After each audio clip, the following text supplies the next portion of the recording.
ये 32 सेवा अपराध है, इनसे बचना चाहिए। पहला है सवारी पे चढ़ करके भगवान के दर्शन करने जाना।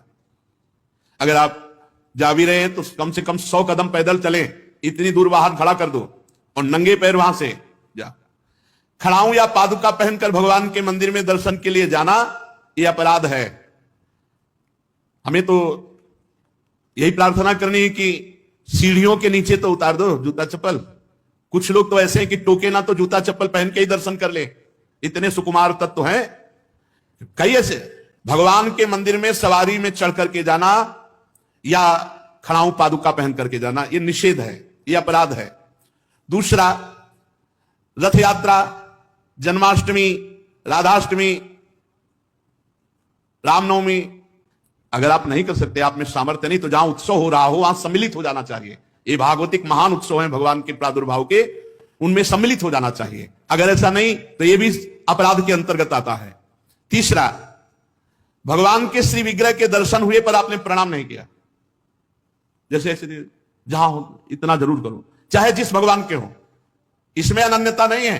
जैसे परिक्रमा लगाते थे, हनुमान जी की आरती हो रही, जय राधा वल्लभ लाल की, 1 मिनट रुके, उनकी आरती हो रही, महाभागवत है, सब संतों को प्रणाम करते हो, हनुमान जी को प्रणाम नहीं करोगे? हनुमान जी महाभागवत, उनको प्रणाम करने में तुम्हारी निष्ठा बदल जाएगी क्या? जय राधा वल्लभ लाल की आरती हो रही, उसी में दर्शन मेरे प्रभु इस रूप में विराजमान। तो जो भी देवालय, जो भी मंदिर, अगर हमारी दृष्टि में गए तो ऐसे प्रणाम, उनसे बढ़कर थोड़ी हो। सब में हमारे प्रभु सर्वान वस्तुतया निरीक्ष परम स्वाराध्य बुद्धिर्मम। प्रभु के श्री मूर्ति के दर्शन करके प्रणाम न करना या जूठे मुंह अपवित्र अवस्था में प्रभु के दर्शन करने जाना। पवित्रता अगर नहीं रहेगी ना तो बुद्धि भ्रष्ट होती रहेगी, पक्का समझ लो। पवित्रता की बहुत जरूरत है। आजकल प्रायः पवित्रता का ज्ञान नहीं रखते हैं। अशुचि अवस्था में दर्शन करना। अगला, एक हाथ से प्रणाम करना भगवान को। जैसे श्री विग्रह भगवान का है, भगवान और संतों गुरुजनों के सामने तो ऐसे, हमको तो ऐसे ऐसे ठीक है।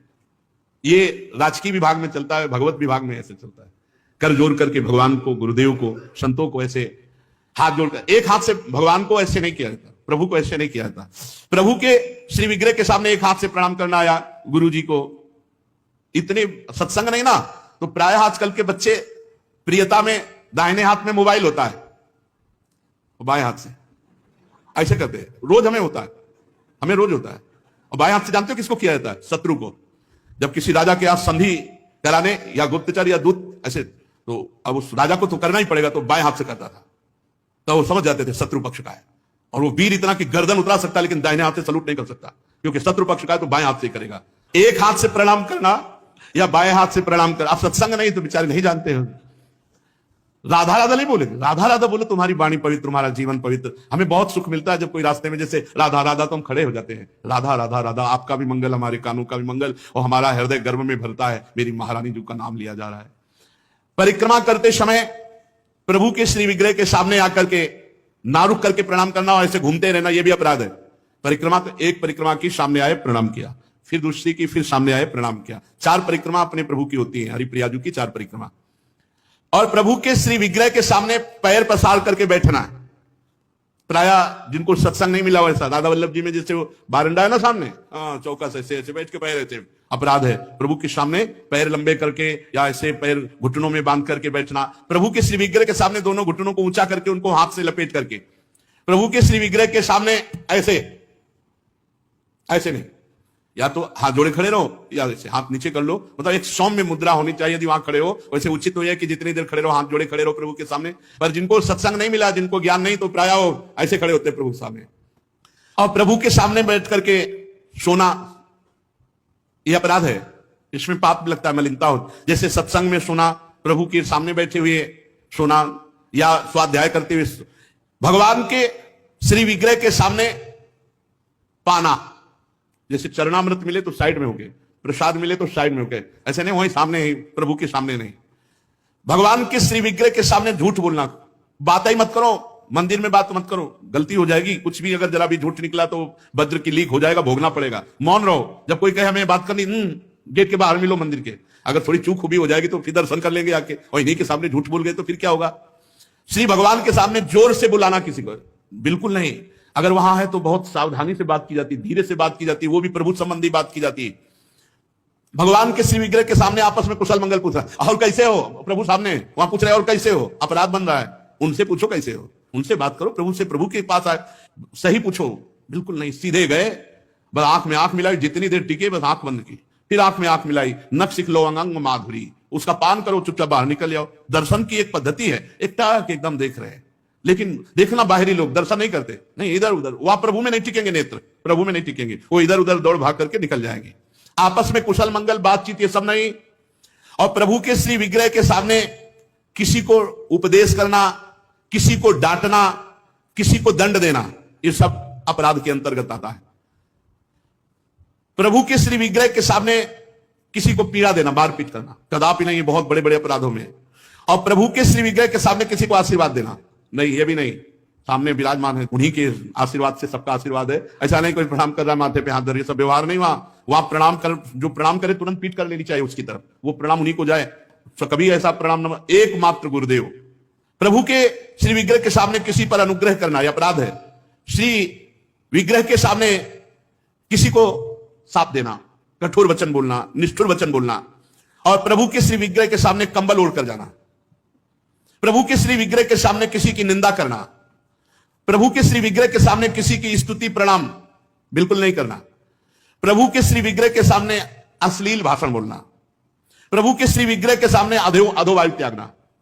अच्छा, प्रभु को सामर्थ्य रहते हुए गौड़ उपचार के द्वारा भोग लगाना, जैसे अपने तो हलवा और चाय चल रही सुबह, और ठाकुर जी के लिए चिरौरी रखवा दिए, बहुत ही है तो आप ही लपटी भाई उसमें प्लास्टिक में, एक कटोरी में भर के रख दी, पानी रख दी, जमाने की वही रखी, और अपना रोज सुबह शाम दोपहर सब नए नए पदार्थ पा रहे हैं। अपराध लगता है।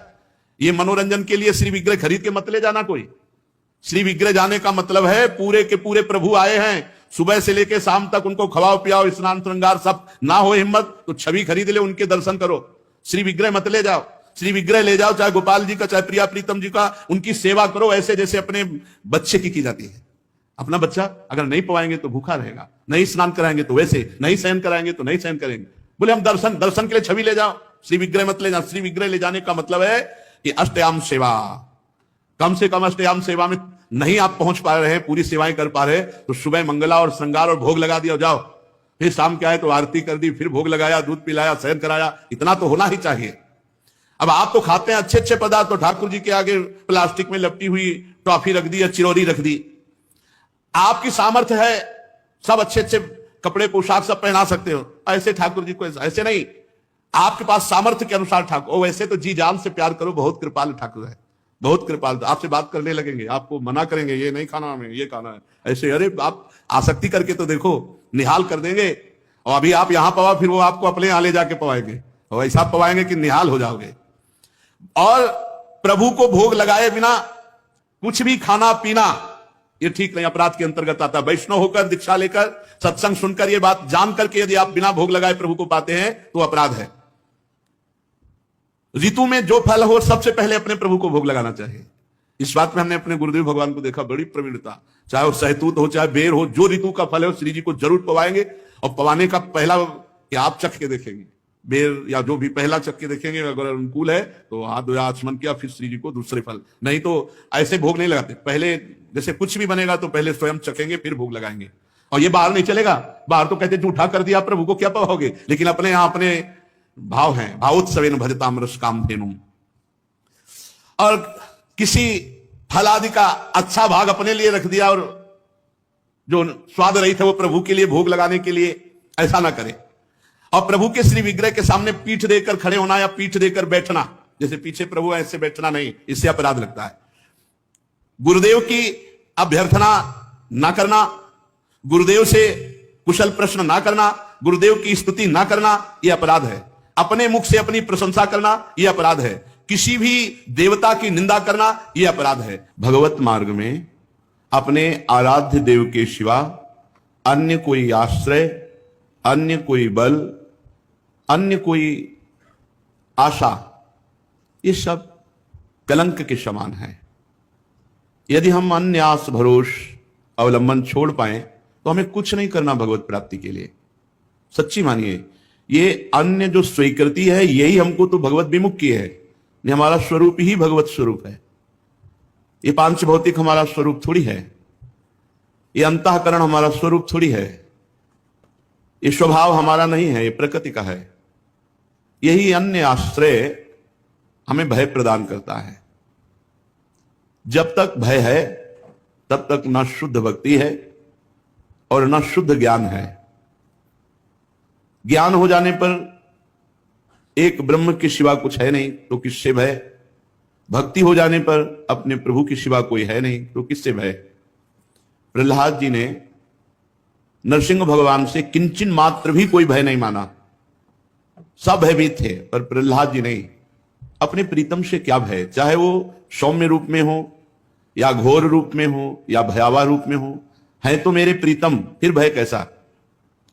तो हमें जो भय, शोक, चिंता, अपने कल्याण की फिक्र, इसका मतलब है अभी भागवतिक बल जागृत नहीं हुआ, अन्य कोई बल है, अन्य कोई आश्रय है, अन्य में ये शरीर भी है, अन्य में शरीर की क्रियाएं भी हैं, अन्य में अंतःकरण है, अंतःकरण के संकल्प, निश्चय, चिंतन, स्वीकृति आदि,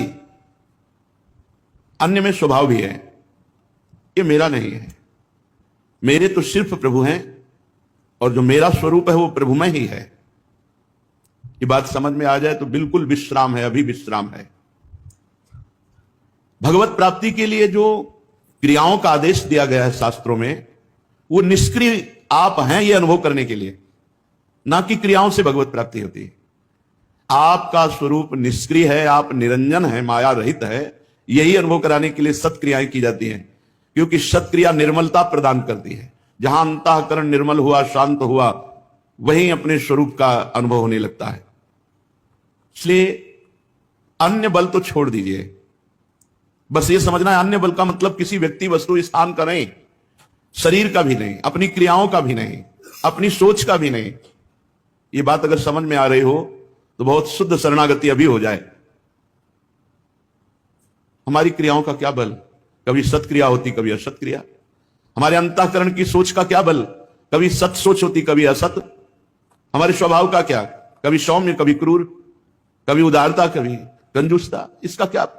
हमें अपने प्रियाजू के स्वभाव, प्रियाजू के प्रभाव, प्रियाजू का बल, प्रियाजू का आश्रय, बस। फिर देख लो आप कैसा आनंद आता है। अभी ऊपर हम साधुकों से कह रहे थे, प्रभु दिमाग को पकड़ लेते हैं, प्रभु अंतःकरण पर अधिकार कर लेते हैं, अपना अस्तित्व ही खत्म। कैसा अनुभव आनंद का होता होगा जब अहम का पूर्ण विसर्जन भगवान के चरणों में हो गया, प्रिया प्रीतम के चरणों में हो गया। ये बात समझिए, भगवत प्राप्ति बहुत सहज, सरल, अनायास, बिना प्रयास के अनुभव में आने वाली वस्तु है। हमारे को लगता है बहुत प्रयास करके भगवत प्राप्ति कर लेंगे तो उसमें हमारा शारीरिक बल, बौद्धिक बल, क्रिया बल, इनकी पहुंच नहीं है परमात्मा तक। इनकी पहुंच, ये सब असत है।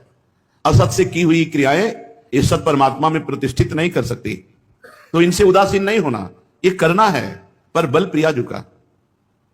हमारा जितना भी मंगल होगा वो हमारे आराध्य देव से होगा। शरीर बिना क्रिया के नहीं रह सकता, इसलिए सत्क्रियाएं कर रहे हैं। इनका कोई हमें फल या इनकी कोई फलवृत्ति की आकांक्षा ऐसी नहीं है। श्रीपाद प्रबोधानंद जी महाराज इसी भाव को लेके कह रहे हैं, हरि भक्ति महम न कामये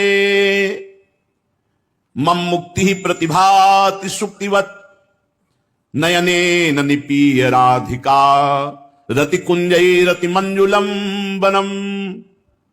बहुत समझने वाली बात है। मुझे हरि भक्ति की भी कामना नहीं, हरि भक्ति महम न कामये, मुझे भगवान की भक्ति की भी कामना नहीं। मम मुक्ति ही प्रतिभाति सुक्तिवत, मुझे मोक्ष तो सीपी की तरह दिखाई दे रहा है, कुछ नहीं है, कोई सुख नहीं है। लो